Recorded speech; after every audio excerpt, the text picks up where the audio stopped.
Control. Grant looked at all the computer monitors in the darkened control room, feeling irritable. Grant didn't like computers.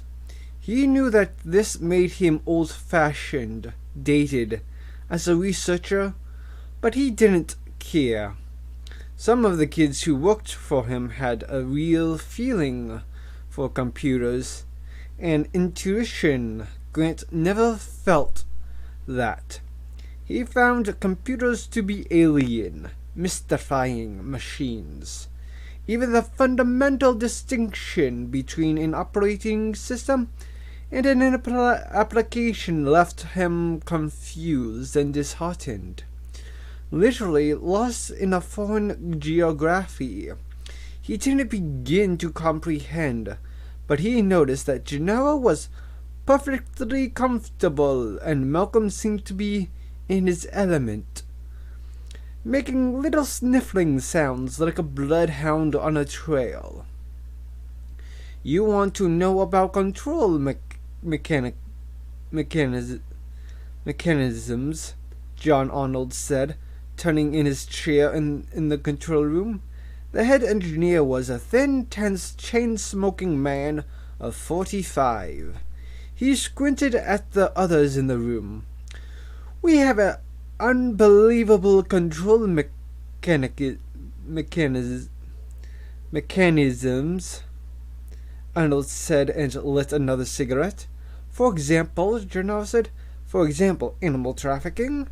Arnold pressed a button on his console, and the vertical glass map lit up with a pattern of jagged blue lines. That's our juvenile T-Rex. The little Rex are his movements within the park over the last 24 hours. Arnold pressed the button again. Previous 24. And again, previous 24. The lines on the map became densely overlaid, a child's scribble, but the scribble was localized in a single area, near the southeast side of the lagoon. You get a sense of his home range over time, Arnold said. He's young, so he stays close to the water. And he stays away from the big adult Rex. You put up the big Rex and the little Rex, and you'll see their paths never cross. Where is the big Rex right now? Gennaro asked. Arnold pushed another button.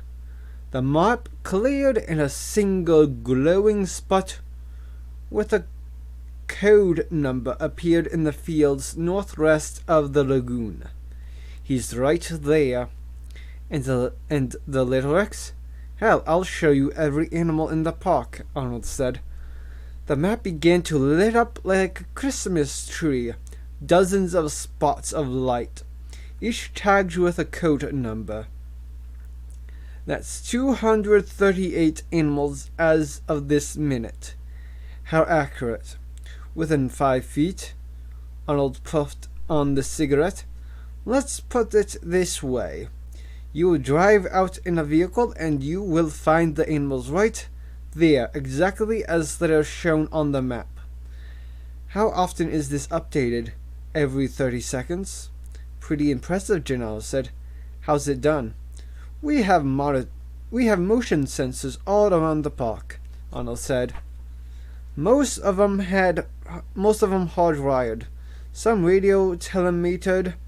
Of course, motion sensors won't usually tell you the species, but we get image recognition direct off the video. Even when we are not watching the video monitors, the computer is, and checking where everybody is. Does the computer ever make a mistake? Only with the babies. It mixes those up sometimes, because there are such small images. But we don't sweat that. The babies almost always stay close to herds of adults. Also, you have the category tally. What's that? Once every 15 minutes, the computer tallies the animals in all categories. Honestly, like this: species, Total animals 238. Species Tyrannosaurus. Expected 2. Found 2. Version 4.1. Myosaurs 21. 21. 3.3. Stegosaurus 4. 4. 3.9. Triceratops 8. 8. 3.1. Procompsognathids 49. 49. 3.9. Othnalia 16. 16. 3.1. Velociraptors 8. 8. 3.0. Apatosaurus 17. 17. 3.1. Hadrosaurs 11. 11. 3.1. Dilophosaurus 7. 7. 4.3. Therosaurs 6. 6. 4.3. Hypsilophodontids 33. 33. 2.9. Euoplocephalids 16. 16. 4.0. Styracosaurus 18. 18. 3.9. Microceratops 22. 22. 4.1. Total 238. 238. What you see here, Arnold said, is an entirely separate counting procedure. It isn't based on the tracking data. It's a fresh look. The whole idea is that the computer can't make a mistake because it compares two different ways of gathering the data. If an animal were missing, we'd know it within 5 minutes. I see, Malcolm said. And has that ever actually been tested? Well, in a way, Arnold said. We've had a few animals die. An Othnielian got caught in the branches of a tree and strangled. One of the stegos died of that intentional illness that keeps bothering them. One of the Hypsilophodonts fell and broke its neck. And in each case, once the animal stopped moving, the numbers stopped tallying. And the computer signaled an alert. Within 5 minutes? Yes. Green said, What is the right-hand column? Release version of the animals. The most recent are versions 4.1 or 4.3. We're considering going to version 4.4. Version numbers? You mean like software? New releases? Well, yes, Arnold said. It is like a software in a way. As we discovered the glitches in the DNA, Dr. Wu's labs have to make a new version. The idea of living creatures being numbered like software, being subject to updates and revisions, troubled Grant. He could not exactly say why. It was too new a thought, but he was instinctively uneasy about it. They were, after all, living creatures.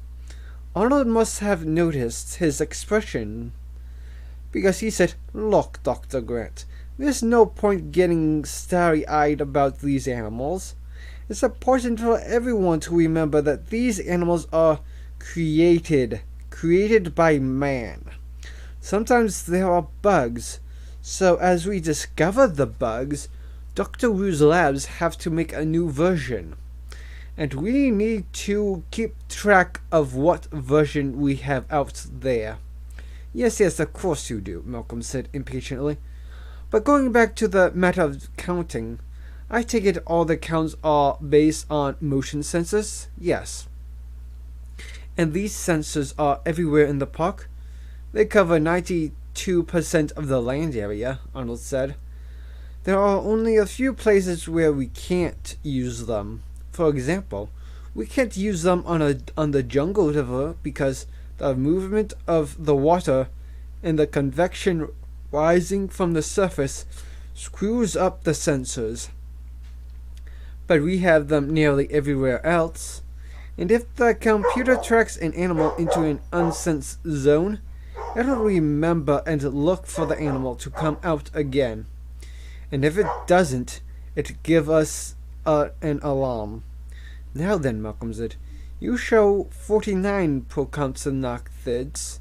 Suppose I suspect that some of them aren't really the correct species. How would you show me that I'm wrong? 2 ways, Arnold said. First of all, I can track individual movements against the other presumed compies. Compies are social animals. They move in a group. We have 2 compy groups in the park, so the individuals should be within either Group A or Group B. Yes, but the other way is direct visual, he said. He punched buttons and one of the monitors began to flick rapidly through images of compies, numbered from 1 to 49. These pictures are current ID images from within the last 5 minutes, so you can see all the animals if you want to. Yes, I can visually review all the animals whenever I want. How about physical containment, Gennaro said. Can they get out of their enclosures? Absolutely not, Arnold said. These are expensive animals, Mr. Gennaro. We take very good care of them. We maintain multiple barriers. First, the moats. He pressed a button and the board lit up. With a network of orange bars, these moats are never less than 12 feet deep and water-filled. For bigger animals, the moats may be 30 feet deep. Next, the electrified fences. Lines of bright red glowed on the board. We have 50 miles of 12-foot-high fencing, including 22 miles around the perimeter of the island. All the park fences carry 10,000 volts. The animals quickly learn not to go near them. But if one did get out, Gennaro said. Arnold snorted and stubbed out his cigarette. Just hypothetically, Gennaro said. Supposing it happened. Muldoon cleared his throat. We'd go out and get the animal back, he said. We have lots of ways to do that. Taser shotguns, electrified nets, tranquilizers, all non-lethal because, as Mr. Arnold says, these are expensive animals. Gennaro nodded. And if one got off the island, it died in less than 24 hours, Arnold said. These are genetically engineered animals.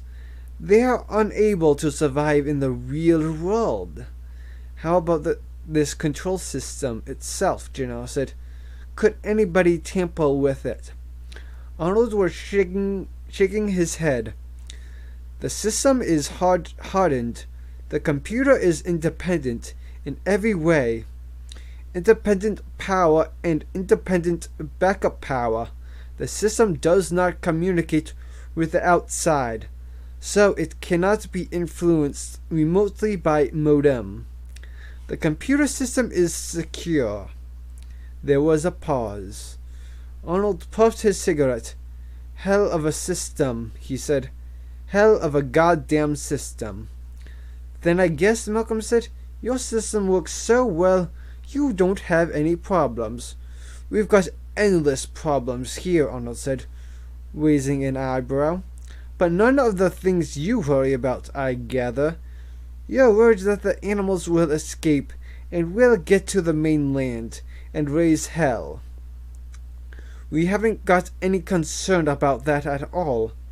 We see these animals as fragile and delicate. They've been brought back after 65 million years to a world that's very different from the one they left. The one they were adapted to. We have a hell of a time caring for them.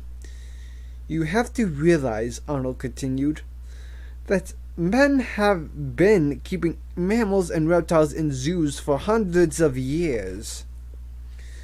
So So we know a lot about how to take care of an elephant or a croc, but nobody has ever tried to take care of a dinosaur before. They are new animals, and we just don't know. Diseases in adult animals are the biggest concern. Diseases, Gennaro said, suddenly alarmed. Is there any way that a visitor could get sick? Anna snorted again. You ever catch a cold from a zoo alligator, Mr. Gennaro? Zoos don't worry about that. Neither do we.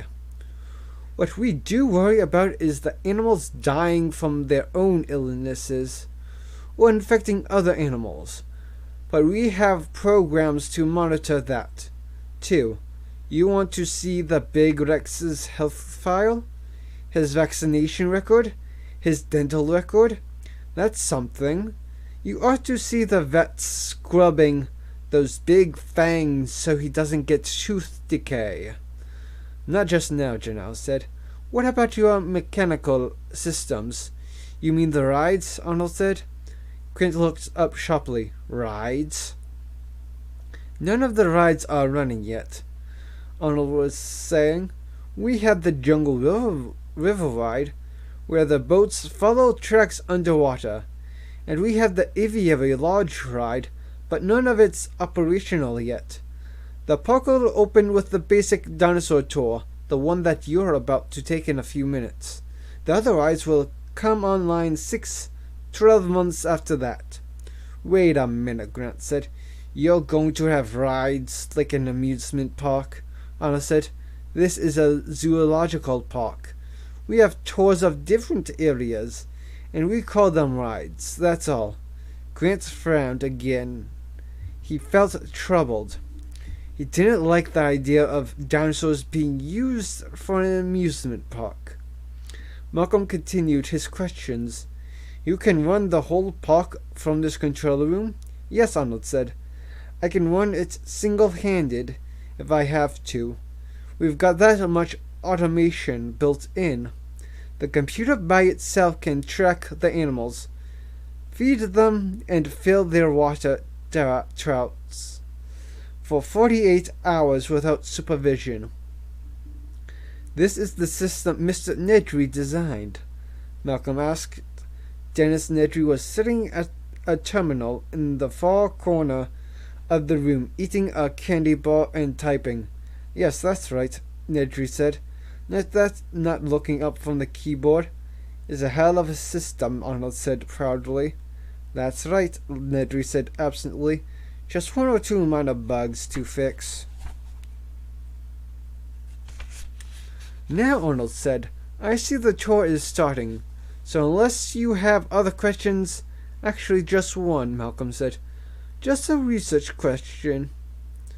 You showed us that you can track the Procomps methods, and you can visually display them individually. Can you do any studies of them as a group, measure them, or whatever? If I wanted to know height or weight or... Arnold was punching buttons. Another screen came up. We can do all of that, and very quickly, Arnold said. The computer takes measurements data in the course of reading the video screens, so it is translatable at once. You see here we have a normal Gaussian distribution for the animal population.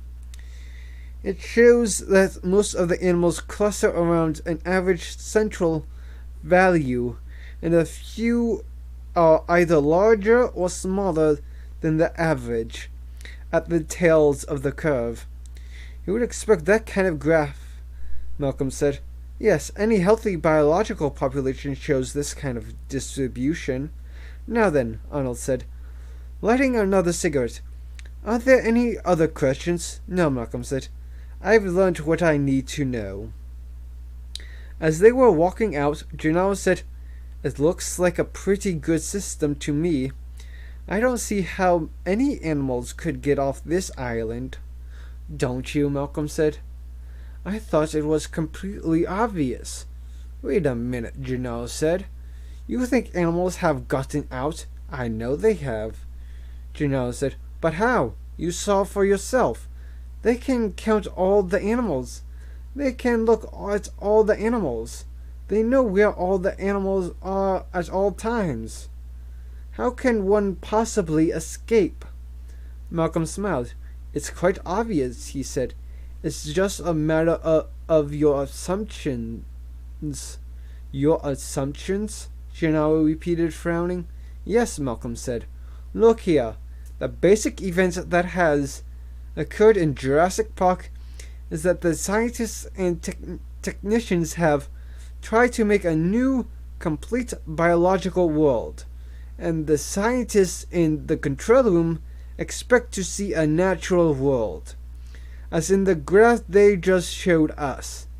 Even though a moment's thought reveals that nice, normal distribution is terribly worrisome on this island, it is. Yes, based on what Dr. Wu told us earlier, one should never see a population graph like that. Why not? Gennaro said. Because that is a graph for a normal, biological population, which is precisely what Jurassic Park is not. Jurassic Park is not the real world. It is intended to be a controlled world that only imitates the natural world. In that sense, it's a true park rather like a Japanese formal garden. Nature manipulated to be more natural than the real thing, if you will. I'm afraid you've lost me, Gennaro said, looking annoyed. I'm sure the tour will make everything clear, Malcolm said. The tour. This way, everybody, this way, Edridge said. By his side, a woman was passing out pith helmets with Jurassic Park labeled on the headband and a little blue dinosaur logo. A line of Toyota Land Cruisers came out of an underground garage beneath the visitor center. Each car pulled up, driverless and silent.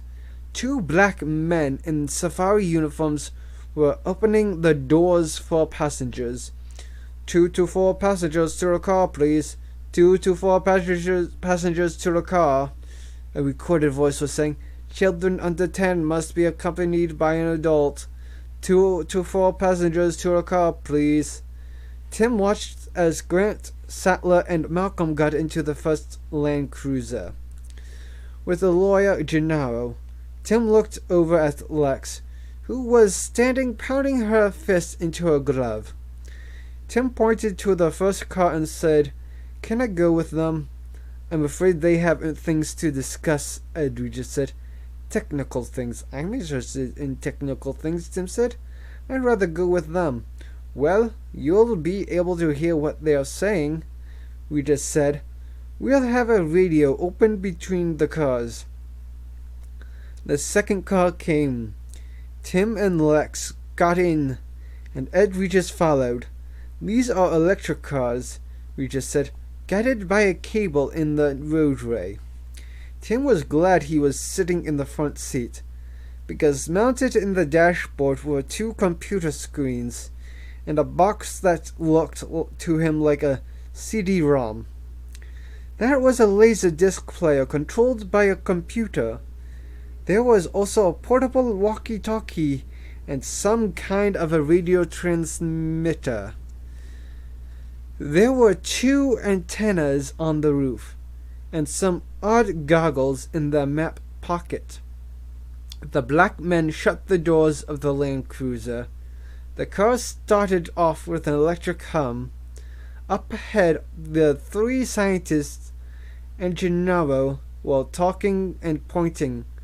Clearly excited, Edridge said, Let's hear what they are saying. An intercom clicked. I don't know what the hell you think you're doing here, Gennaro said over the intercom. He sounded very angry. I know quite well why I'm here, Malcolm said. You're here to advise me not to play goddamn mind games. I got 5% of this company and a responsibility to make sure that Hammond has done his job responsibly. Now you goddamn come here.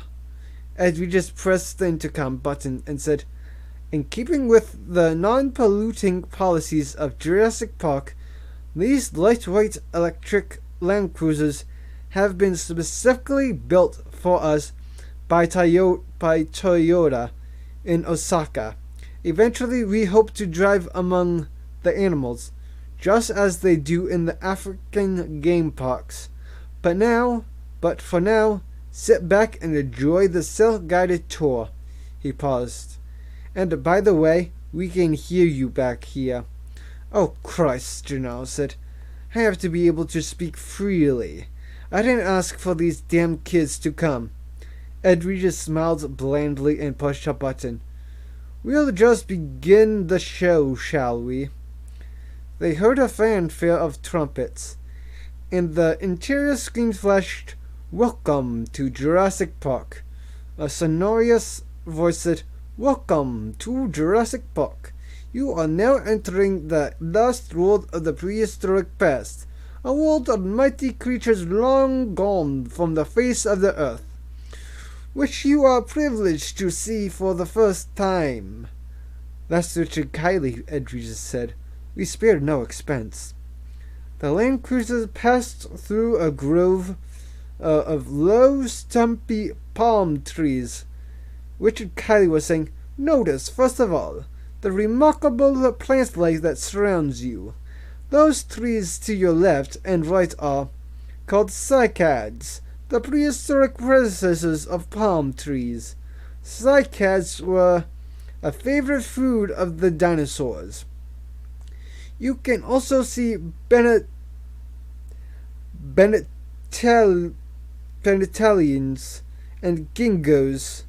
The world of the dinosaurs included more modern plants such as pine and fir trees and strump cypresses. You will see these as well.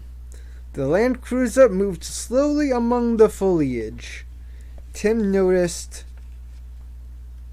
the fences and retaining walls were screened by greenery to heighten the illusion of moving through real jungle. We imagined the world of the dinosaurs, said Richard Kiley's voice, as a world of huge vegetarians eating their way through the giant swampy forests of the Jurassic and Cretaceous world 100 million years ago. But most dinosaurs were not as large as people think. The smallest dinosaurs were no bigger than a house cat, and the average dinosaur was about as big as a pony. We are first going to visit one of these average-sized animals, called Hypsilophodonts. If you look to your left, you may catch a glimpse of them now. They all looked to the left. The Land Cruiser stopped on a low rise, where a break in the foliage provided a view to the east. They could see a sloping forested area which opened into a field of yellow grass that was about 3 feet high. There were no dinosaurs. Where are they? Lex said. Tim looked at the dashboard. The transmitter lights blinked and the CD-ROM whirred. Obviously, the disk was being accessed by some automatic system. He guessed that the same motion sensors that track the animals also controlled the screens in the Land Cruiser. The screens now showed pictures of Hypsilophodonts and printed out data about them. The voice said, Hypsilophodontids are the gazelles of the dinosaur world, small, quick animals that once roamed everywhere in the world, from England to Central Asia to North America. We think these dinosaurs were so successful because they had better jaws and teeth for chewing plants than their contemporaries did. In fact, the name hypsilophorodontid means high-ridged tooth, which refers to the characteristic self-sharpening teeth of these animals. You can see them in the plains directly ahead, and also perhaps in the branches of the trees. In the trees, Lex said. Dinosaurs in the trees? Tim was scanning with binoculars, too. To the right, he said, halfway up the big green trunk. In the dappled shadows of the trees, a motionless, dark green animal about the size of a baboon stood on a branch. It looked like a lizard standing on its hind legs. It balanced itself with a long, drooping tail. That's an Othnielia, Tim said. The small animals you see are called Othnielia, the voice said, in honor of the 19th century dinosaur hunter Othniel Marsh of Yale. Tim spotted two more animals on higher branches of the same tree. They were all about the same size. None of them were moving. Pretty boring, Lex said. They're not doing anything. The main herd of animals can be found in the grassy plain below you, said the voice. We can rouse them with a simple mating call. A loudspeaker by the fence gave a long, nasal call, like the honking of geese. From the field of grass directly to their left, 6 lizards' heads poked up one after another. The effect was comical, and Tim laughed. The heads disappeared. The loudspeaker gave the call again, and once again the heads poked up, in exactly the same way, one after another. The fixed repetition of the behavior was striking. Hypsilophodonts are not especially bright animals, the voice explained. They have roughly the intelligence of a domestic cow. The heads were dull green with a mottling of dark browns and blacks that extended down the slender necks. Judging from the size of the heads, Tim guessed their bodies were 4 feet long, about as large as deer. Some of the hypsilophodonts were chewing, the jaws working. One reached up and scratched its head. With a 5-fingered hand, the gesture gave the creature a pensive, thoughtful quality. If you see them scratching, that is because they have skin problems. The veterinary scientists here at Jurassic Park think it may be a fungus or an allergy, but they're not sure yet. After all, these are the first dinosaurs in history ever to be studied alive. The electric motor of the car started, and there was a grinding of gears. At the unexpected sound, the herd of hypsilophodonts suddenly leapt into the air and bounded above the grass like kangaroos, showing their full bodies with massive hind limbs, its long tails in the afternoon sunlight. In a few leaps they were gone. Now that we've had a look at these fascinating herbivores, we will go on to some dinosaurs that are a little larger, quite a bit larger, in fact. The land cruisers continued onward, moving south through Jurassic Park.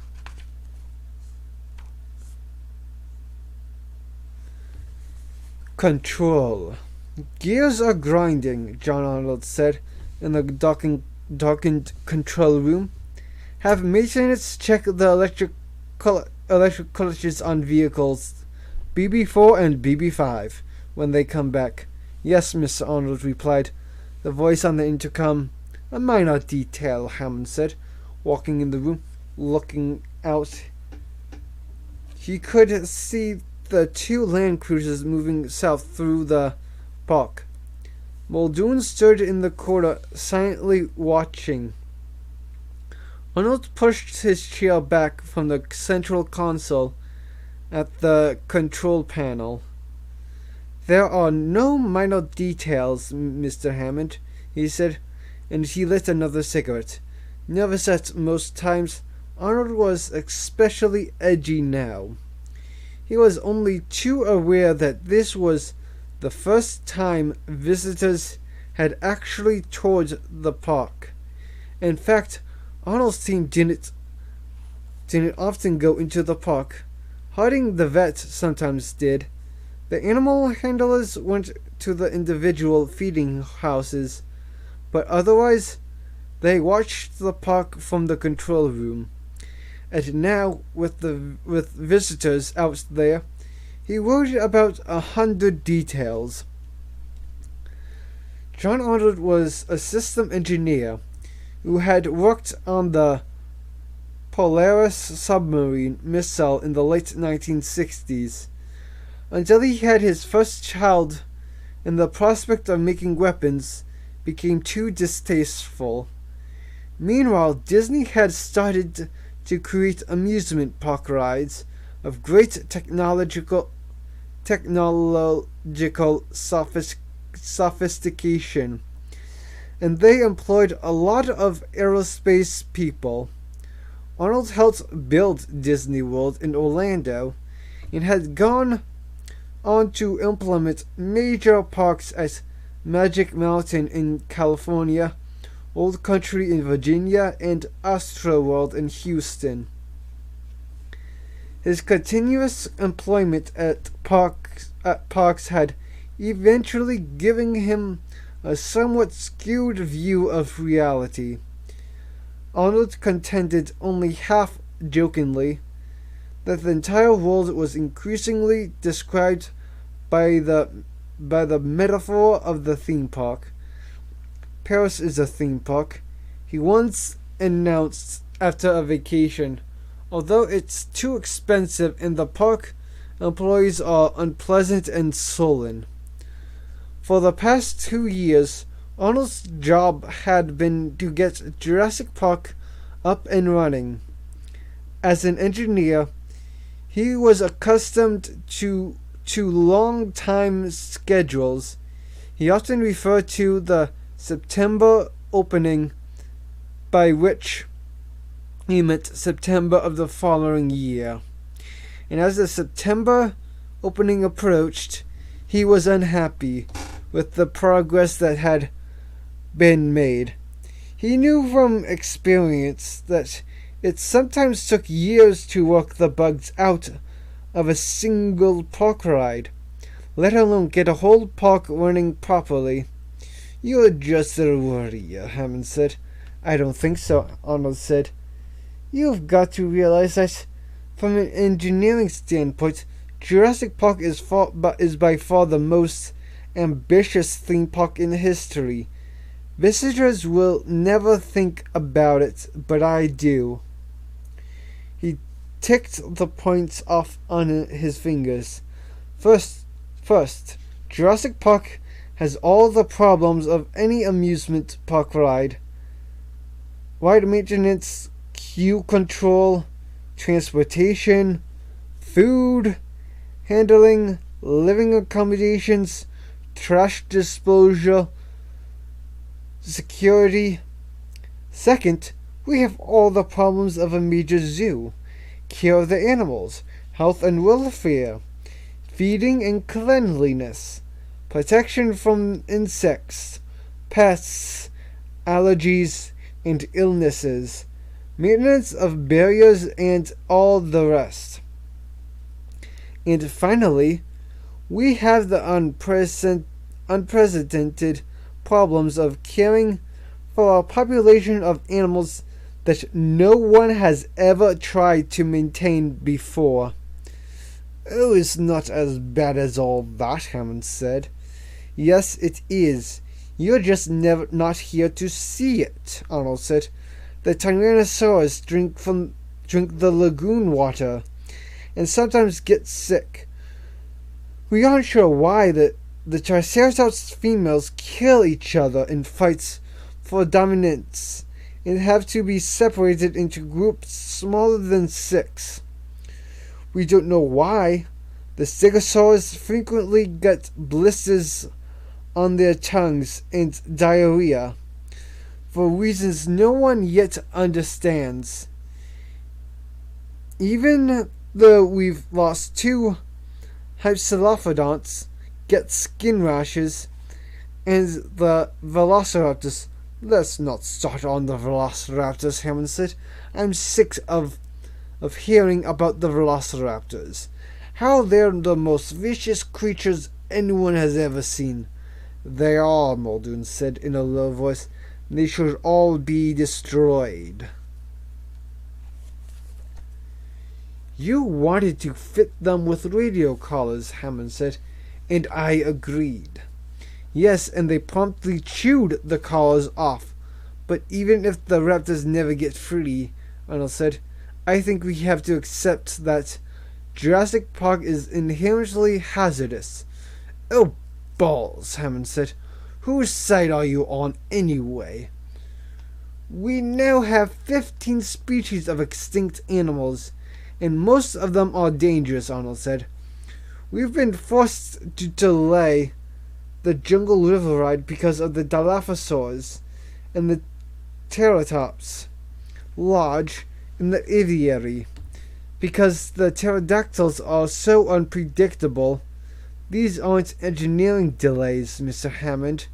They are problems with control of the animals. You've had plenty of engineering delays, Hammond said. Don't blame it on the animals. Yes, we have. In fact, it's all we could do to get the main attraction park drive working correctly. To get the CD-ROMs inside the cars to be controlled by the motion sensors. It's taking weeks of adjustment to get that working properly. And now the electric gear shifts on the cars are acting up. The gear shifts. Let's keep it in perspective, Hammond said. You'll get the engineering correct and the animals will fall into place. After all, they're trainable. From the beginning, this had been one of the core beliefs of the planners. The animals, however exotic, would fundamentally behave like animals in zoos anywhere. They would learn the regularities of their care and they would respond. Meanwhile, how's the computer? Hammond said. He glanced at Dennis Nedry, who was working at a terminal in the corner of the room. This damn computer has always been a headache. We're getting there, Nedry said. If you had done it right in the first place, Hammond began, but Arnold put a restraining hand on his arm. Arnold knew there was no point in antagonizing Nedry while he was working. It's a large system, Arnold said. There are bound to be glitches. In fact, the bug list now ran for more than 130 items and included many odd aspects. For example, the animal feeding program resets itself every 12 hours, not every 24 hours, and would not record feedings on Sundays. As a result, the staff could not accurately measure how much the animals were eating. The security system, which controlled all the security card-operated doors, cut out whenever main power was lost, and did not come back on with auxiliary power. The security programs only ran with main power. The physical conservation program, intended to dim lights after 10 p.m., only worked on alternate days of the week. The automated fecal analysis called AutoPoop, designed to check for parasites in the animal's stools, invariably recorded all specimens as having the parasite Phagostomum venulosum. Although none did, the program then automatically dispensed medication into the animal's food. If the handlers dumped the medicine out of the hoppers to prevent its being dispensed, an alarm sounded, which could not be turned off. And so it went, page after page of errors. When he had arrived, Dennis Nedry had been under the impression that he could make all the fixes himself over the weekend. He had paled when he saw the full listing. Now he was calling his office in Cambridge, telling his staff programmers they were going to have to cancel their weekend plans and work overtime until Monday. And he had told John Arnold that he would need to use every telephone link between Isla Nublar and the mainland just to transfer program data back and forth to his programmers. While Nedry worked, Arnold punched up a new window in his own monitor. It allowed him to see what Nedry was doing at the corner console. Not that he didn't trust Nedry, but Arnold just like to know what was going on.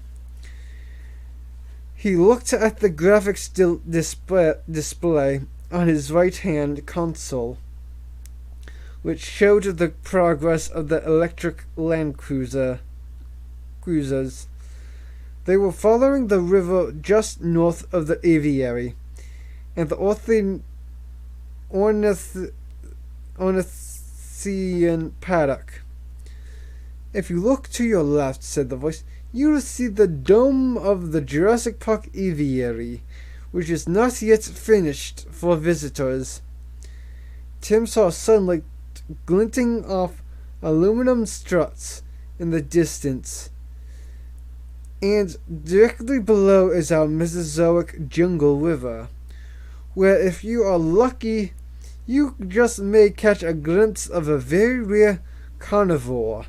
Keep your eyes peeled, everyone. Inside the Land Cruiser, the screen showed a bird-like head topped with a flaming red crest. But everyone in Tim's car was looking out the windows. The car was driving along a high ridge overlooking a fast-moving river below. The river was almost enclosed by dense foliage on both sides. There they are now, said the voice. The animals you see are called Dilophosaurs. Despite what the recording said, Tim saw only one. The Dilophosaur crouched on its hind legs by the river, drinking. It was built on the basic carnivore pattern, with a heavy tail, strong hind limbs, and a long neck. Its 10-foot-tall body was spotted yellow and black, like a leopard. But it was the head that held Tim's attention. Two broad curving crests ran along the top of the head. From the eyes of the nose, the crests met in the center, making a V shape above the dinosaur's head. The crest had red and black stripes, reminiscent of a parrot or a toucan. The animals gave a soft hooting cry like an owl. They're pretty, Lex said. Dilophosaurus, the tape said, is one of the earliest carnivorous dinosaurs. Scientists thought their jaw muscles were too weak to kill prey, and imagined they were primarily scavengers, But now we know they are poisonous. Hey, Tim grinned. All right. Again, the distinctive hooting call of the Dilophosaur drifted across the afternoon air toward them. Lex shifted uneasily in her seat. Aren't they really poisonous, Mr. Regis? Don't worry about it, Ed Regis said. But are they? Well, yes, Lex. Along with such living reptiles as Gila monsters and rattlesnakes, the Dilophosaurus secretes a hematotoxin from glands in its mouth. Unconsciousness follows within minutes of a bite. The dinosaur will then finish the victim off at its leisure, making Dilophosaurs a beautiful but deadly addition to the animals you see here at Jurassic Park. The Land Cruiser turned a corner, leaving the river behind. Tim looked back, hoping for a last glimpse of the Dilophosaur. This was amazing. Poisonous dinosaurs. He wished he could stop the car, but everything was automatic. He bet Dr. Grant wanted to stop the car too. If you look on the bluff to the right, you'll see Les Gigantes, the site of our superb 3-star dining room. Chef Alain Richard hails from the world-famous Le Boulangerie in France. Make your research reservations by dining four from your hotel rooms. Tim looked up on the bluff and saw nothing. Not for a while, though, Ed Regis said. The restaurant won't even start construction until November. Continuing on our prehistoric safari, we come next to the herbivores of the Ornithischian group. If you look to your right, you can probably see them now. Tim saw two animals standing motionless in the shade of a large tree. Triceratops, the size and gray color of an elephant, with the truculent stance of a rhino. The horns above each eye curved 5 feet into the air, looking almost like inverted elephant tusks. A third rhino-like horn was located near the nose, and they had the beaky snout of a rhino. Unlike other dinosaurs, the voice said, Triceratops serratus can't see well. They are nearsighted, like the rhinos of today, and they tend to be surprised by moving objects. They'd charge our car if they were close enough to see it. But relax, folks. We're safe enough here. Triceratops have a fan-shaped crest behind their heads. It's made of solid bone, and it's very strong. These animals weighed about 7 tons each. Despite their appearance, they are actually quite docile. They know their handlers, and they'll allow themselves to be petted. They particularly like to be scratched in the hindquarters. Why don't they move? Lex said. She rolled down her window. Hey, stupid dinosaur, move! Don't bother the animals, Lex, Ed Regis said. Why, it's stupid. They just sit there like a picture in a book, Lex said. The voice was saying, easy-going monsters from a bygone world stand in sharp contrast to what we will see next. The most famous predator in the history of the world, The mighty tyrant lizard, known as Tyrannosaurus Rex. Good, Tyrannosaurus Rex, Tim said. I hope he's better than these bozos, Lex said, turning away from the Triceratops. The Land Cruiser rumbled forward. Big Rex. The mighty Tyrannosaurus arose late in dinosaur history. Dinosaurs ruled the Earth for 120 million years. But there were Tyrannosaurs for only the last 15 million years of that period. The land cruisers had stopped at the rise of a hill. They overlooked a forested area sloping down to the edge of the lagoon. The sun was failing to the west, sinking into the misty horizon. The whole landscape of Jurassic Park was bathed in soft light, with lengthening shadows. The surface of the lagoon rippled into pink crescents.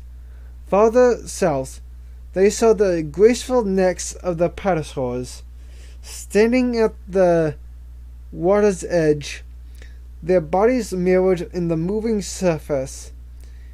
It was quiet except for the soft drone of cicadas. As they stared out at that landscape, it was possible to believe that they had really been transported millions of years back in time to a vanished world. It works, doesn't it? They heard Edregis say over the intercom. I like to come here sometimes in the evening and just sit. Grant was unimpressed. Where is T-Rex? Good question. You often see the little one down in the lagoon. The lagoon's stocked, so we have fish in there. The little one has learned to catch the fish. Interesting how he does it. He doesn't use his hands, but he ducks his whole head under the water, like a bird. The little one? The little T-Rex. He's a juvenile, 2 years old, and about a third grown now. Stands 8 feet tall, weighs 1.5 tons. The other one's a full-grown tyrannosaur, but I don't see him at the moment. Maybe he's down hunting the pterosaurs, Grant said. We just laughed. His voice tinied over the radio. He would if he could, believe me. Sometimes he stands by the lagoon and stares at those animals, and wiggles those little forearms of his in frustration. But the T-Rex territory is completely enclosed with the trenches and fences.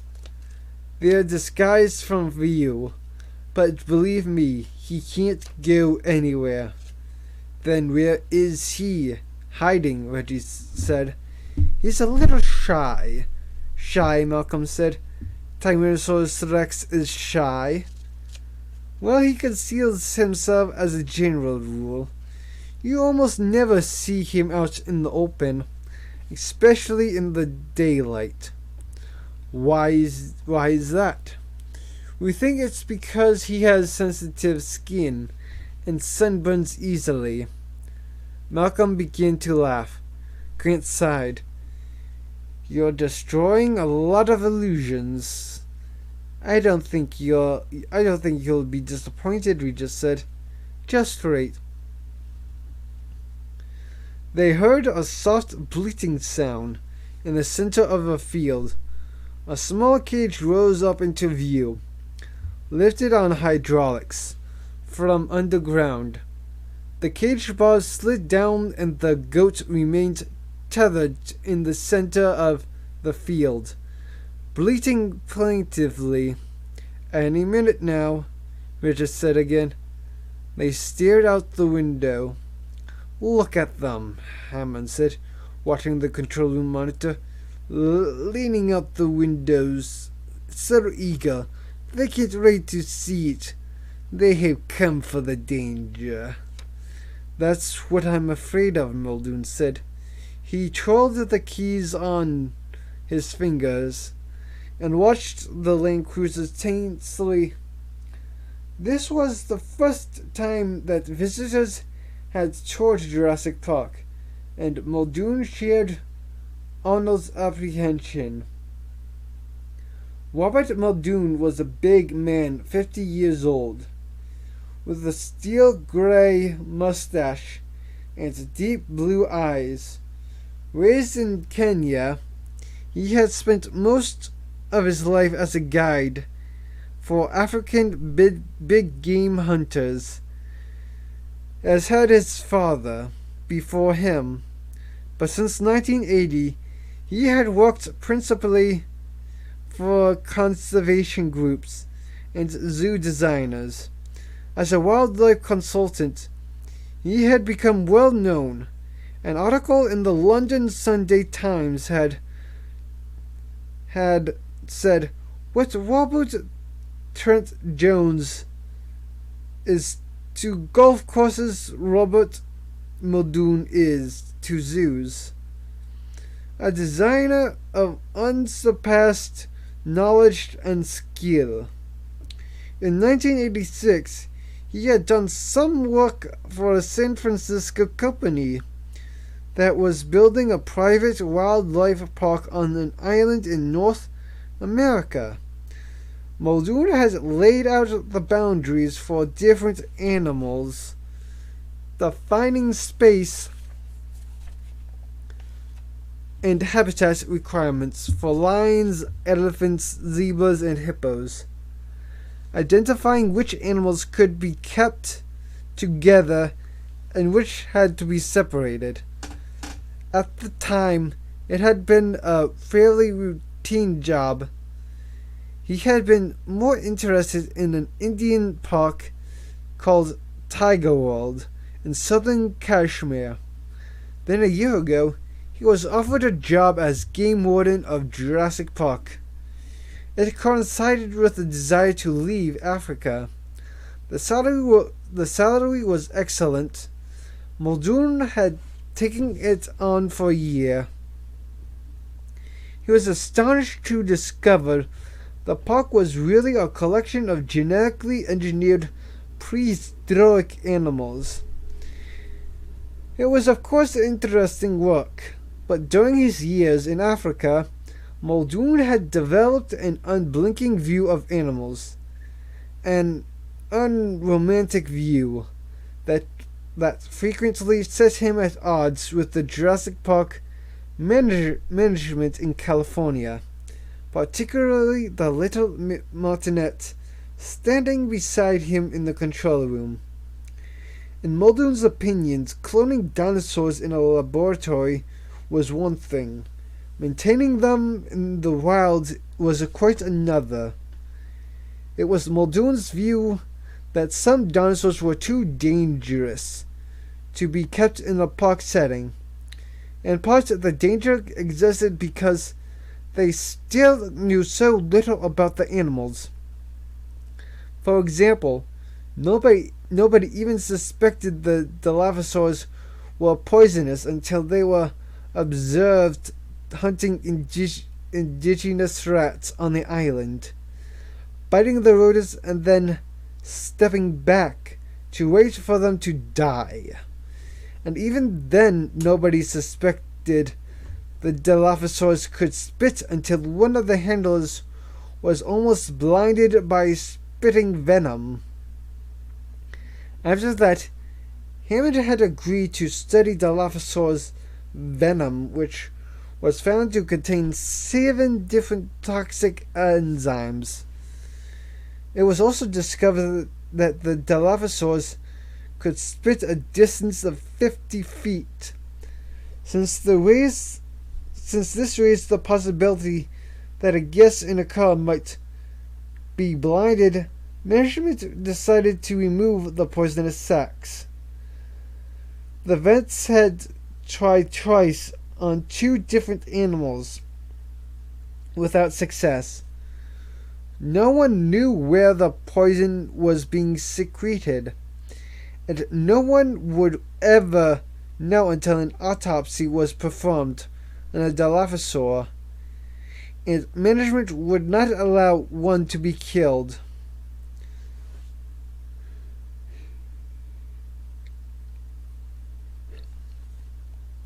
Muldoon worried even more about the velociraptors.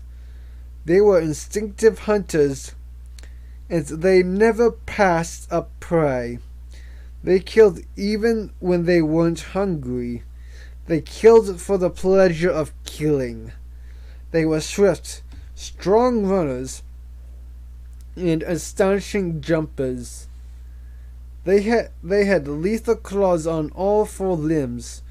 One swipe of a forearm would disembowel a man, spilling his guts out. And they had powerful tearing jaws that ripped flesh instead of biting it. They were far more intelligent than the other dinosaurs, and they seemed to be natural cage breakers. Every zoo expert knew that certain animals were especially likely to get free of their cages. Some, like monkeys and elephants, could undo cage doors. Others, like wild pigs, were unusually intelligent and could lift the gate fasteners with their snouts. But who would suspect that the giant armadillo was a notorious cage breaker, or the moose? Yet the moose was almost as skillful with its snout as an elephant with its trunk. Moose were always getting free. They had a talent for it, and so did velociraptors. Raptors were at least as intelligent as chimpanzees. And like chimpanzees, they had agile hands that enabled them to open doors and manipulate objects.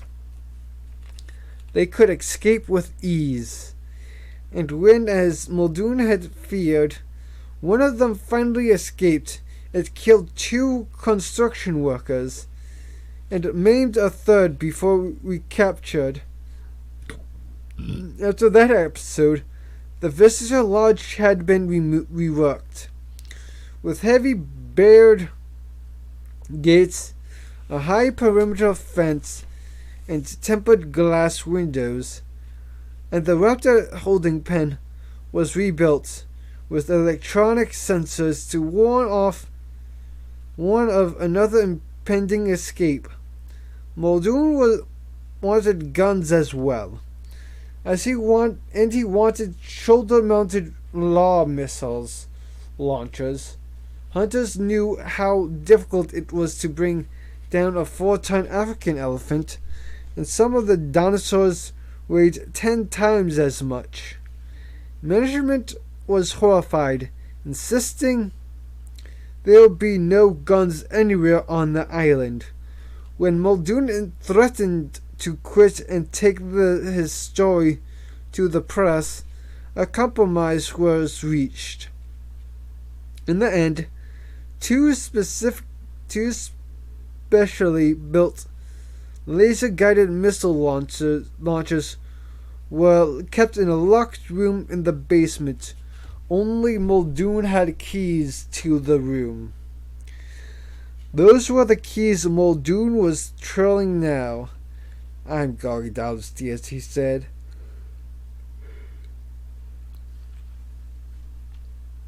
Arnold, watching the control screens, nodded. The 2 land cruisers sat at the top of the hill, waiting for the T-Rex to appear. "Hey," Dennis Nedry called from the far consoles. "As long as you're up, get me a Coke, okay?" Grant waited in the car, watching quietly. The bleating of the goat became louder, more insistent The goat tugged frantically at its tether, racing back and forth. Over the radio, Grant heard Lex say in alarm, "What's going on? What's going to happen to the goat?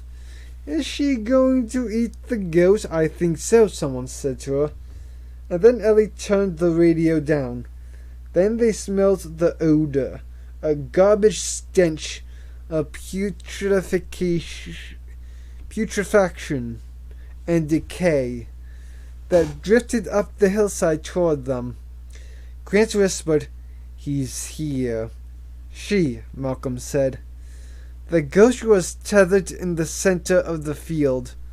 30 yards from the nearest trees, the dinosaur must be somewhere among the trees, but for a moment Grant could see nothing at all. Then he realized he was looking too low. The animal's head stood 20 feet above the ground, half concealed among the upper branches of the palm trees. Malcolm whispered, "Oh my God, she's as large as a bloody building." Grant stared at the enormous square head, 5 feet long, mottled reddish-brown with huge jaws and fangs. The Tyrannosaurus' jaws worked once opening and closing, but the huge animal did not emerge from hiding. Malcolm whispered, "How long will it wait? Maybe 3 or 4 minutes, maybe?" The Tyrannosaurus sprang silently forward, fully revealing her enormous body. In 4 bounding steps, she covered the distance to the goat, bent down and bit it through the neck. The bleating stopped. There was silence. Poised over her kill, the Tyrannosaur became suddenly hesitant. Her massive head turned on the muscular neck, looking in all directions. She stayed fixedly at the Land Cruiser. High above on the hill, Malcolm whispered, "Can she see us?" "Oh yes," Richard said on the intercom. "Let's see if she's going to eat here in front of us, or if she's going to drag the prey away." The Tyrannosaurus bent down and sniffed the carcass of the goat. A bird chirped. Her head snapped up alert. Watchful, she looked back and forth, scanning in small jerking shifts. "Like a bird," Ellie said. Still the Tyrannosaur hesitated. "What is she afraid of?" Malcolm whispered. Probably another Tyrannosaur," Grant whispered. Big carnivores like lions and tigers often became cautious after a kill, behaving as if suddenly exposed.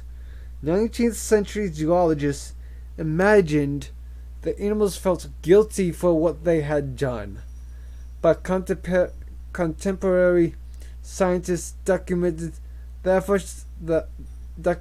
effort behind a kill, hours of patience, stalking before the final lunge, as well as the frequency of failure. The idea of nature, red in tooth and claw, was wrong. Most often, the prey got away. When a carnivore finally brought down an animal, it was watchful for another predator who might attack it and steal its prize. Thus, the Tyrannosaur was probably fearful of another Tyrannosaur. The huge animal bent over the goat again. One great hind limb held the carcass in place as the jaws began to tear the flesh. "She's going to stay," we just whispered. Excellent. The Tyrannosaurus lifted her head again. ragged chunks of bleeding flesh in her jaws. She stared at the Land Cruiser. She began to chew. They heard the sickening crunch of bones. "Ew," Lex said over the intercom. "That's disgusting." And then, as if caution had finally gotten the better of her, the Tyrannosaur lifted the remains of the goat in her jaws and carried them silently back among the trees. "Ladies and gentlemen, Tyrannosaurus Rex," the tape said. The Land Cruiser started up and moved silently off through the foliage. Malcolm sat back in his seat. "Fantastic," he said. Gennaro wiped his forehead. He looked pale. Control. Henry Wu came into the control room to find everyone sitting in the dock, listening to the voices on the radio. "Jesus, if an animal like that gets out," Gennaro was saying, his voice tiny on the speaker, "there'd be no stopping it." "No stopping it? No. Huge, with no natural enemies. My God, think of it." Think of it. In the control room, Hammond said, "Damn those people. They are so negative." Wu said, "They are still going on about an animal escaping. I don't understand. They must have been seen by now. That we have everything under control. We've engineered the animals and engineered the resort." He shrugged. It was Wu's deepest perception that the park was fundamentally sound, as he believed his paleo DNA was fundamentally sound. Whatever problems might arise in the DNA were essentially point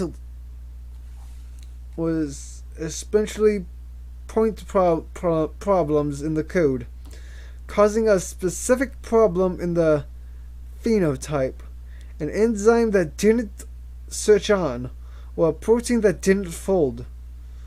Whatever the difficulty, it was always solved with a relatively minor adjustment in the next version.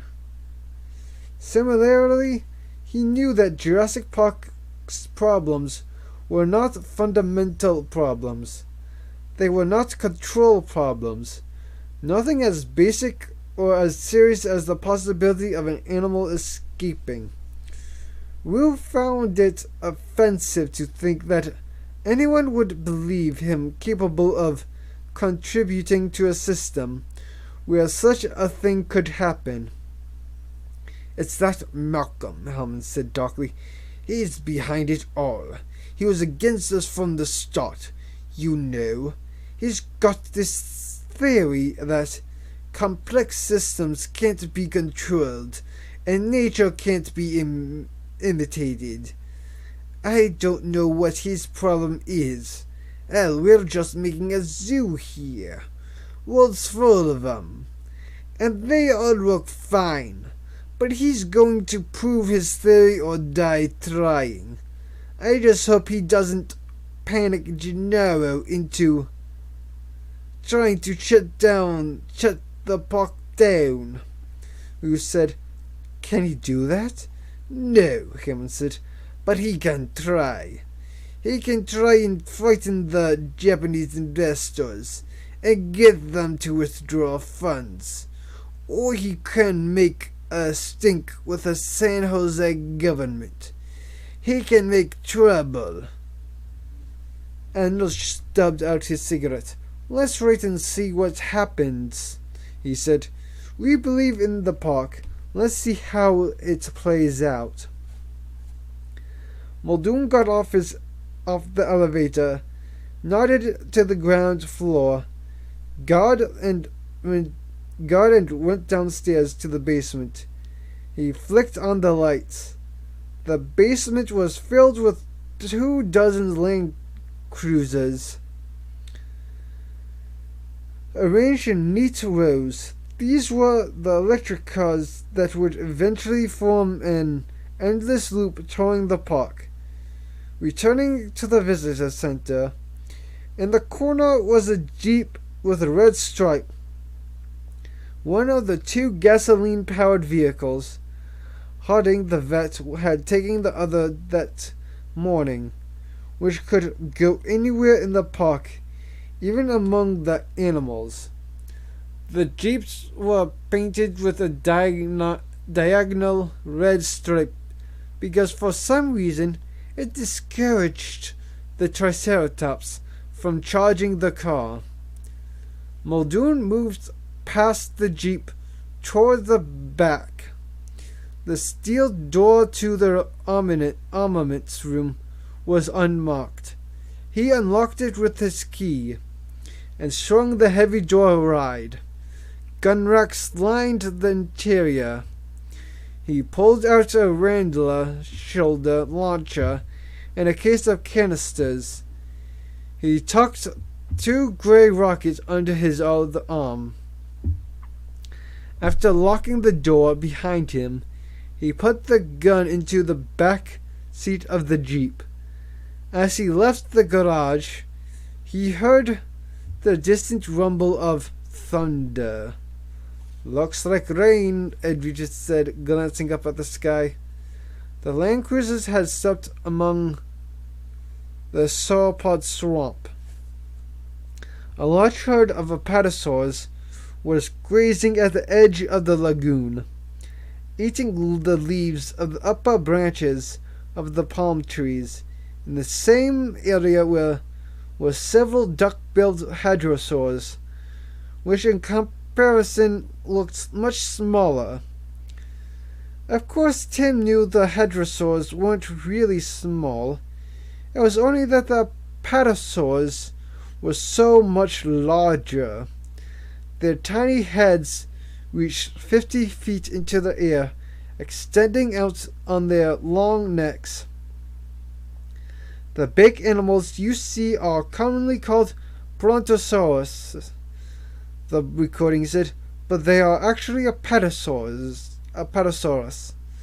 They weigh more than 30 tons. That means a single animal is as big as a whole horde of modern elephants. And you may notice that their preferred area alongside the lagoon is not swampy, despite what the books say. Brontosaurs avoid swamps. They prefer dry land. Brontosaurus is the biggest dinosaur, Lex, Edward just said. Tim didn't bother to contradict him. Actually, Brontosaurus was 3 times... The Brachiosaurus was 3 times as large. And some people thought Ultrasaurus and Seismosaurus were even larger than Brachiosaurus. Seismosaurus might have weighed 100 tons. Alongside the apatosaurs, the smaller hadrosaurs stood on their hind legs to get at foliage. They moved gracefully for such large creatures. Several infant hadrosaurs scampered around the adults, eating the leaves that dropped from the mouths of the larger animals. The dinosaurs of Jurassic Park don't breed, the recording said. The young animals you see were introduced a few months ago. Already hatched, but the adults nurture them anyway. There was the rolling growl of thunder. The sky was darker, lower, and menacing. "Yeah, it looks like rain, all right," Edward just said. The car started forward, and Tim looked back at the hadrosaurs. Suddenly, off to one side, he saw a pale yellow animal moving quickly. There were brownish stripes on its back.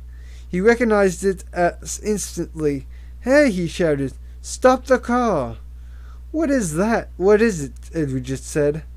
Quick, stop the car! We move on now to see the last of our great prehistoric animals, the stegosaurs, the recorded voice said. What's the matter, Tim? I saw one in the field out there. Saw what?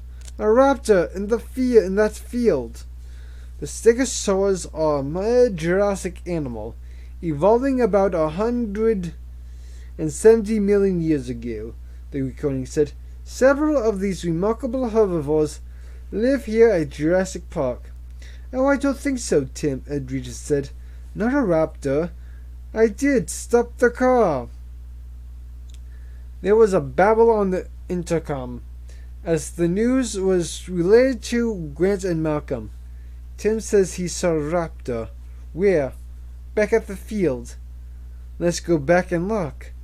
We can't go back, Edridge said. We have to go. We only go forward. The cars are programmed. We can't go back, Grant said. No, we just said. Sorry. You see, it's kind of a ride. Tim, this is Professor Malcolm, said a voice cutting in on the intercom. I have just one question for you about this raptor. How old would you say it was? Older than the baby we saw today, Tim said, and younger than the big adults in the pen. The adults were 6 feet tall. This one was about half that size. That's fine, Malcolm said. I only saw it for a second, Tim said. I'm sure it wasn't a raptor, Edridge said. It couldn't possibly be a raptor. Must have been one of the orthies. They're always jumping their fences. We have a hell of a time with them. I know I saw a raptor, Tim said. I'm hungry, Lex said. She was starting to whine. In the control room, Arnold turned to Rue. What do you think the kid saw? I think it must have been an orthie. Arnold nodded. We have trouble tracking orthies because they spend so much time in the trees.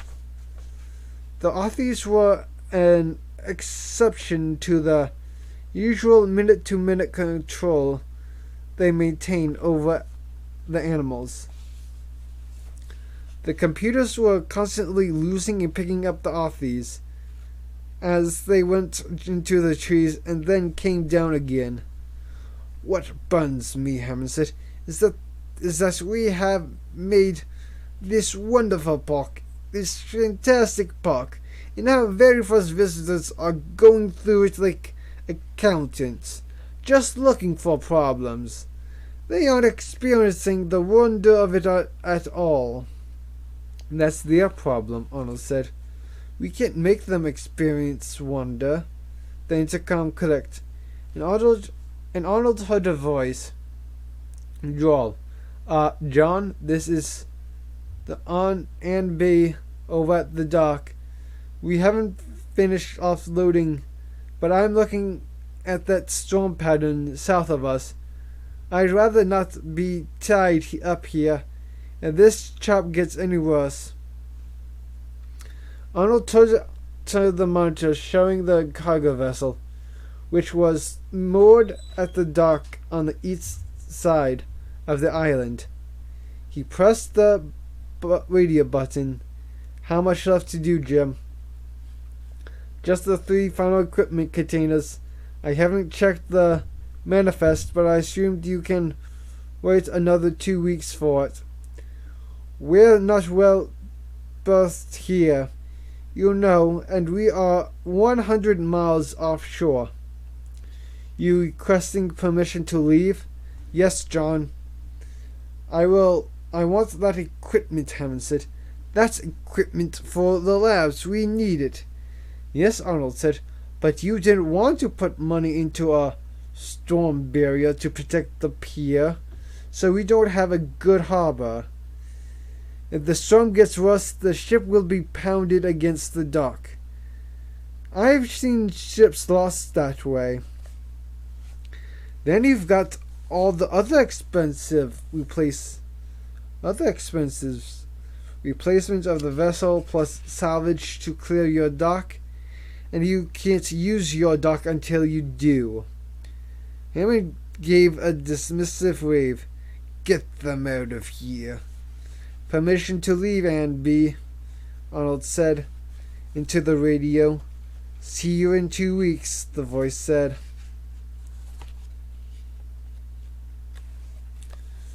On the video monitor, they saw the crew on the decks casting off their lines. Arnold turned back to the main console bank. He saw the land cruisers moving through the fields in steam. Where are they now? Hammond said. It looks like the south fields. Arnold said. The southern end of the island had more volcanic activity than the north. That means that they should be almost to the Stegos. I'm sure they'll stop and see what Harding is doing. Stegosaur. As the land cruisers came to a stop, Ellie Sattler stared through the plumes of steam at the Stegosaurus. It was standing quietly, not moving. A jeep with a red stripe was parked alongside it. I have to admit, that's a funny-looking animal, Malcolm said. The Stegosaurus was 20 feet long, with a huge bulky body and vertical armor plates along its back. The tail had dangerous-looking 3-foot spikes, but the neck tapered to an absurdly small head, with a stupid gaze, like a very dumb horse. As they watched, a man walked around from behind the animal. That's our vet, Dr. Harding, Regis said over the radio. He's anesthetized the stego, which is why it's not moving. It's sick. Grant was already getting out of the car, hurrying toward the motionless stegosaur. And they got out and looked back at the second Land Cruiser, pulled up, and 2 kids jumped out. What's he sick with? Tim said. They're not sure, Ellie said. The great leathery plates along the stegosaur's spine drooped slightly. It breathed slowly, laboriously, making a wet sound with each breath. Is it contagious? Lex said. They walked towards the tiny head of the animal, where Grant and the vet were on their knees, peering into the stegosaur's mouth. Lex wrinkled her nose. This thing sure is big, she said. And smelly. Yes, it is, Ellie had already noticed the stegosaur had a peculiar odor, like rotting fish. It reminded her of something she knew, but couldn't quite place. In any case, she had never smelled a stegosaur before. Maybe this was its characteristic odor. But she had her doubts. Most herbivores did not have a strong smell, nor did their droppings. It was reserved for the meat-eaters to develop a real stink. Is that because it's sick? Lex asked. Maybe, and don't forget the vets tranquilized it. Ellie, have a look at this tongue, Grant said. The dark purple tongue drooped limply from the animal's mouth. The vet shone a light on it, so she could see the very fine silvery blisters. Microvesicles, Ellie said. Interesting. We've had a difficult time with these stegos, the vet said. They're always getting sick. What are the symptoms? Ellie asked. She scratched the tongue with her fingernail. A clear liquid exuded from the broken blisters. Ugh, ugh, Lex said. Imbalanced disorientation, labored breathing, and massive diarrhea, Harding said. Seems to happen about once every 6 weeks or so. They feed continuously. Oh yes, Harding said. Animals this size has to take in a minimum of 500 or 600 pounds of plant matter daily just to keep going. They're constant foragers. Then it's not likely to be poisoning from a plant, Ellie said. Constant browsers would be constantly sick if they were eating a toxic plant. Not every 6 weeks. Exactly, the vet said. May I? Ellie asked. She took the flashlight from the vet. You have pupillary effects from the tranquilizers? She said, shining the light in the stegosaur's eyes. Yes, there's a miotic effect. Pupils are constricted, but the pupils are dilated, she said. Hardin looked. There was no question. The stegosaur's pupils was dilated, and did not contract when the light shone on it. I'll be damned, he said. That's a pharmacological effect. Yes, Ellie got back on her feet and looked around. What is the animal's range? About 5 square miles. In this general area? She asked. They were in an open meadow with scattered rocky outcrops and intermittent plumes of steam rising from the ground. It was late afternoon, and the sky was pink beneath the lowering gray clouds. The range is mostly north and east of here, Harding said. But when they got sick, they are usually somewhere around this particular area. It was an interesting puzzle, she thought. How to explain the periodicity of the poisoning. She pointed across the field. You see those low, delicate-looking bushes? West Indian lilac, Harding nodded. We know it's toxic. The animals don't eat it. You sure? Yes, we monitored them on video. And I've checked droppings just to be certain. The stegos never eat the lilac bushes.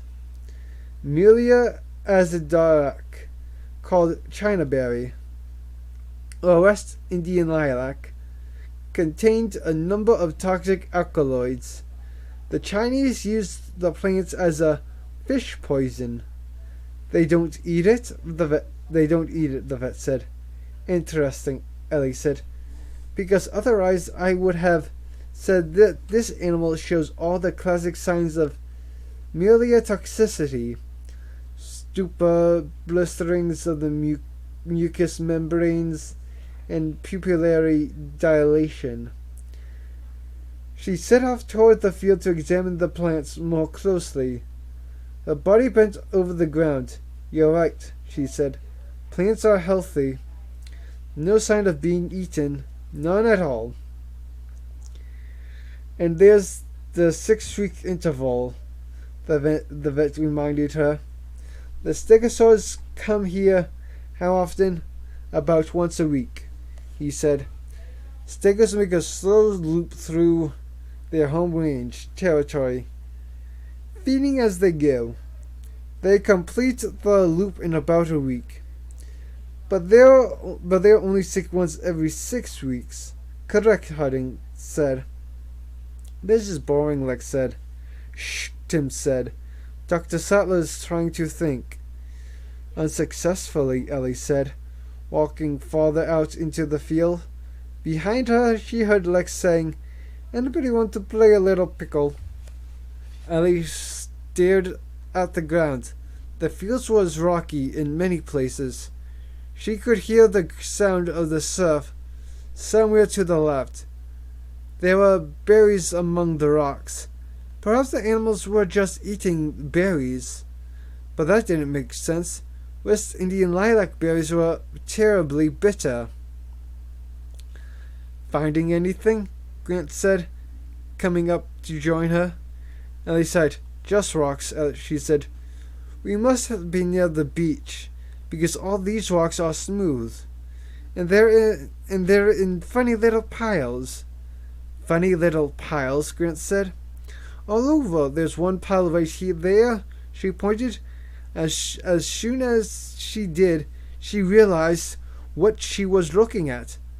The rocks were worn, but it had nothing to do with the ocean. These rocks were heaped in small piles, almost as if they had been thrown down that way. They were a pile of gizzard stones. Many birds and crocodiles swallowed small stones, which collected in a muscular pouch in the digestive tract called the gizzard. Squeezed by the muscles of the gizzard, the stones helped crush tough plant food before it reached the stomach, and thus aided digestion. Some scientists thought dinosaurs also had gizzard stones. For one thing, dinosaurs' teeth were too small and too little worn to have been used for chewing food.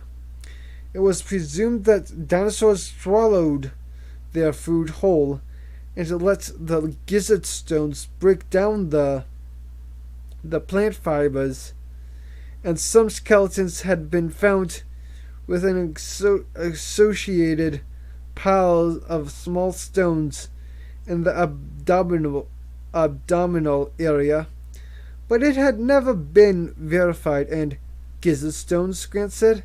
I think so, yes. They swallow these stones, and after a few weeks, the stones are worn smooth, and they regurgitate them, leaving this little pile, and swallow fresh stones. And when they do, they swallow berries as well, and get sick. I'll be damned, Grant said. I'm sure you're right. He looked at the pile of stones, brushing through them with his hand, following the instincts of a paleontologist. Then he stopped. Ellie, he said, take a look at this. Put it there, babe.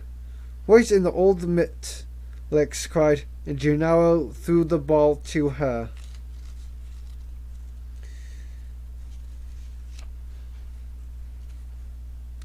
She threw it back so hard that his hand stung.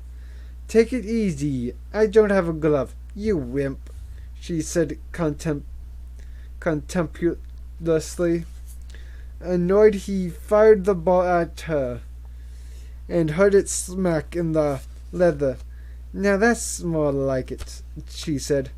Standing by the dinosaur, Gennaro continued to play catch as he talked to Malcolm. How does this sick dinosaur fit into your theory?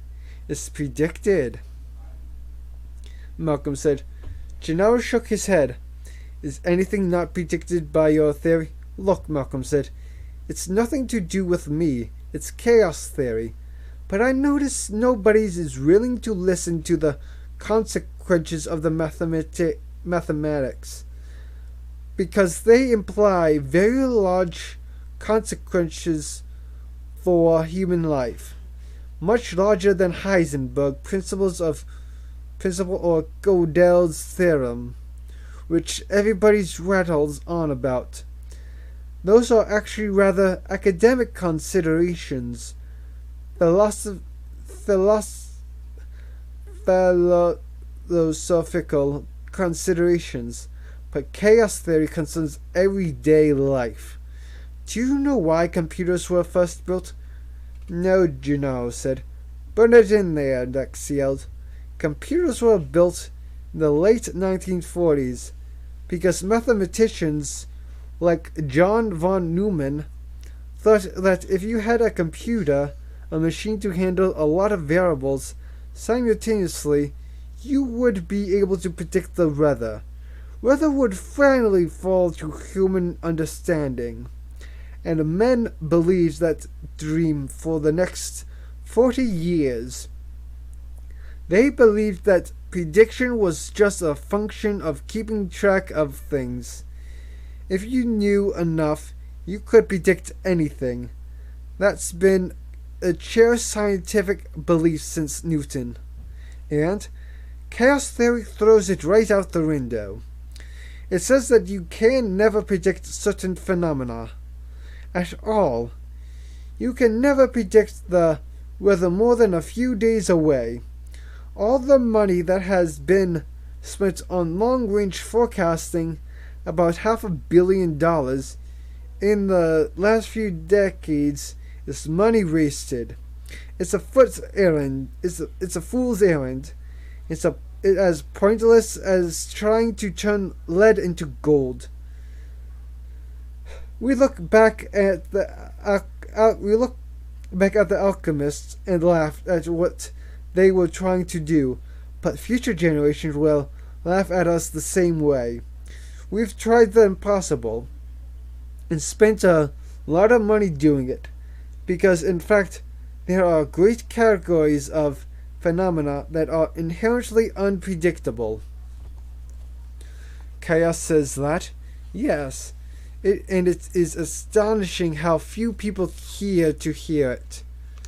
Malcolm said, I gave all this information to Hammond long before he broke ground on this place. You're going to engineer a bunch of prehistoric animals and set them on an island? Fine, a lovely dream. Charming, but it won't go as planned. It is inherently unpredictable, just as the weather is. You told him this, Gennaro said. Yes, I also told him where the deviations would occur. Obviously, the fitness of the animals to the environment was one area. This stegosaur is 100 million years old. It isn't adapted to our world. The air is different. The solar radiation is different. The land is different. The insects are different. The sounds are different. The vegetation is different. Everything is different. The oxygen content is decreased. This poor animals like a human being at 10,000 feet altitude. Listen to him wheezing. In the other areas, broadly speaking, the ability of the park to control the spread of life forms, because the history of evolution is that life escapes all barriers. Life breaks free. Life expands to new territories, painfully, perhaps even dangerously, but life finds a way. Malcolm shook his head. I don't mean to be philosophical, but there it is. Gennaro looked over. Ellie and Grant were across the field, waving their arms and shouting. Did you get my Coke? Dennis Nedry asked as Muldoon came back into the control room. Muldoon didn't bother to answer. He went directly to the monitor and looked at what was happening. Over the radio, he heard Harding's voice saying, "The Stego finally handled on now." "What's that about?" Muldoon said. "They are down by the South Point," Arnold said. "That's why they're breaking up a little. I'll switch them to another channel." But they found out what's wrong with the Stegos. Eating some kind of berry. Hammond nodded. "I knew we'd solve that sooner or later," he said. "It's not very impressive," Gennaro said. He held the white fragment no larger than a postage stamp on his fingertip. In the fading light. "You sure about this island?" "Absolutely sure," Grant said. What gives it away? What gives it away is the patterning on the interior surface, the interior curve. Turn it over and you will notice a faint pattern of raised lines, making roughly triangular shapes. Yes, I see them. Well, I dug out 2 eggs with patterns like that at my site in Montana.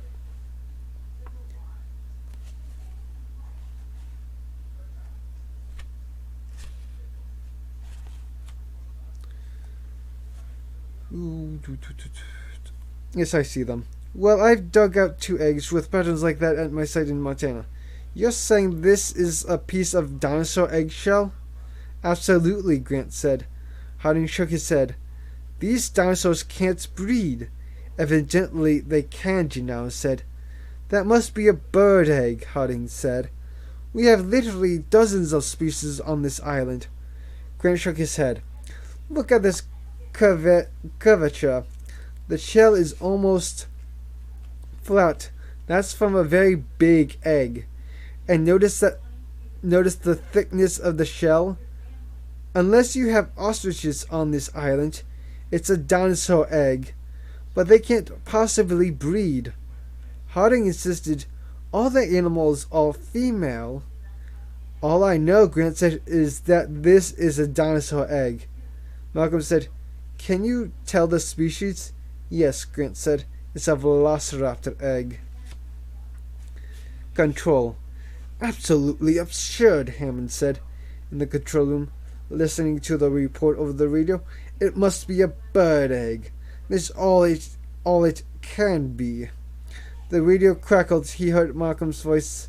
Let's do a little test, shall we? Now, ask Mr. Hammond to run one of his computer's tallies. Now? Yes, right now. I understand you can transmit it to the screen in Dr. Harding's car. Do that too, will you? No problem, Arnold said. A moment later, the screen in the control room printed out. Total animals, 238. Species, Tyrannosaurus, 4.1. Myosaurs, 21, 3.3. Stegosaurus, 4, 3.9. Triceratops, 8, 3.1. Procampsognathids, 49, 3.9. Othnielia, 16, 3.1. Velociraptors, 8, 3.0. Apatosaurus, 17, 3.1. Hadrosaurus, 11, 3.1. Dilophosaurus, 7, 4.3. Pterosaurs, 6, 4.3. Hypsilophodontids, 33, 2.9. Euploxophilids, 16, 4.0. Styracosaurs, 18, 3.9. Microceratops, 22, 4.1. Total, 238. I hope you're satisfied, Hammond said. Are you receiving it down there on your screen? We see it, Malcolm said. Everything's accounted for as always. He couldn't keep the satisfaction out of his voice. Now then, Malcolm said, can you have the computer search for a different number of animals? Like what, Emma said. Try 239. Just a minute, Arnold said, frowning. A moment later, the screen printed Tyrannosaurus 4.1. Myosaurs 21, 3.3. Stegosaurus 4, 3.9. Triceratops 8, 3.1. Procampsognathus 49, 50. Othnielia 16, 3.1. Velociraptors 8, 3.0. Apatosaurus 17, 3.1. Hadrosaurs 11, 3.1. Dilophosaurus 37, 4.3. Pterosaurs 6, 4.3. Hypsilophotids 33, 2.9. Euploxophilids 16, 4.0. Styracosaurs 18, 3.9. Microceratops 22, 4.1. Total 238. 239. Hemsett frowned. What the hell is that? We picked up another copy. From where? I don't know. The radio crackled. Now then, can you ask the computer to search for, let us say, 300 animals? What is he talking about? Hammond said, his voice rising. 300 animals? What's he talking about? Just a minute, Arnold said. That'll take a few minutes. He punched buttons on the screen. The first line of the totals appeared. Total animals, 239. I don't understand what he's driving at, Hammond said. I'm afraid I do, Arnold said. He watched the screen. The numbers on the first line were clicking. Total animal, 244. 244, Hammond said. What's going on? The computer is counting the animals in the park, Rue said. All the animals. I thought that's what it always did, he spun. Nedry, have you screwed up again? No, Nedry said, looking up from his console. Computer allows the operator to enter an expected number of animals in order to make the counting process faster. But it's a convenience, not a flaw. He's right, Arnold said. We just always used the base count of 238 because we assumed there couldn't be more. Total animals 262. Wait a minute, Hammond said. These animals can't breed. The computer must be counting field mice or something. I think so too, Arnold said. It's almost certainly an error in the visual tracking. But we'll know soon enough. Hammond turned to Rue. They can't breed, can they? No, Rue said. Total animals, 270. Where are they coming from? Arnold said. Damned if I know, Rue said. They watched the numbers climb. Total animals, 283. Over the radio, they heard Janelle said, Holy shit, how much more? And they heard the girl say, I'm getting hungry. When are we going home? Pretty soon, Lex. On the screen, there was a flashing error messages. Error, search parameters. 300 animals not found. An error, Hammond said, nodding. I thought so. I had the feeling all along there must be an error. But a moment later, the screen printed total animals. 292. Tyrannosaurs, 224.1. Myosaurs, 2122. Stegosaurs, 443.9. Triceratops, 883.1. Procalcinotherids, 4965. Othnielia, 1623. Velociraptors, 837. Apatosaurs, 1717.3.1. Hadrosaurs, 1111, 3.1. Dilophosaurs, 774.3. Pterosaurs, 4.3. Hypsilophodontids, 34. Europleurophilids, 4.0. Styracosaurs, 3.9. Microceratops, 4.1. Total 238. 292. The radio crackled. Now you see the flaw in your procedures? Malcolm said. You only tracked the expected number of dinosaurs. You were worried about losing animals, and your procedures were designed to advise you instantly if you had less than the expected number. But that wasn't the problem. The problem was you had more than the expected number. Christ, Arnold said. There can't be more, Rue said. We know how many we released. There can't be more than that. Afraid so, Henry, Malcolm said. They are breeding. No, even if you don't accept it, even if you don't accept Grant's eggshell, you can prove it with your own data. Take a look at the company's height graph. Arnold will put it up for you. Notice anything about it? Malcolm said. It's a Gaussian distribution, Rue said. Normal curve. But didn't you say you introduced the companies in 3 batches at 6-month intervals? Yes. Then you should get a graph with the peaks for each of the 3 separate batches that were introduced, Malcolm said, tapping the keyboards like this.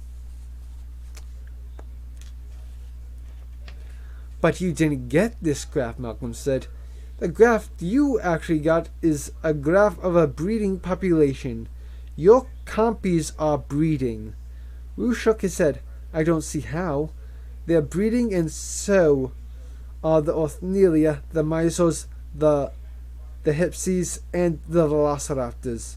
Christ, Muldoon said. There are raptors free in the park? Well, it's not that bad, Hammond said, looking at the screen. We have increases in just 3 categories. Five categories. Very small increases in 2 of them. What are you talking about? Rue said loudly. Don't you know what this means? Of course I know what this means, Henry. Hammond said. It means you screwed up. Absolutely not. You've got breeding dinosaurs out there, Henry. But they're all female, Rue said. It's impossible. There must be a mistake. And look at the numbers. A small increase in the big animals, the Mysosaurs and the Hypsies, and big increases in the number of small animals. It just doesn't make sense. It must be a mistake. The radio clicked. Actually, no, Grant said. I think these numbers confirm that breeding is taking place in 7 different sites around the island.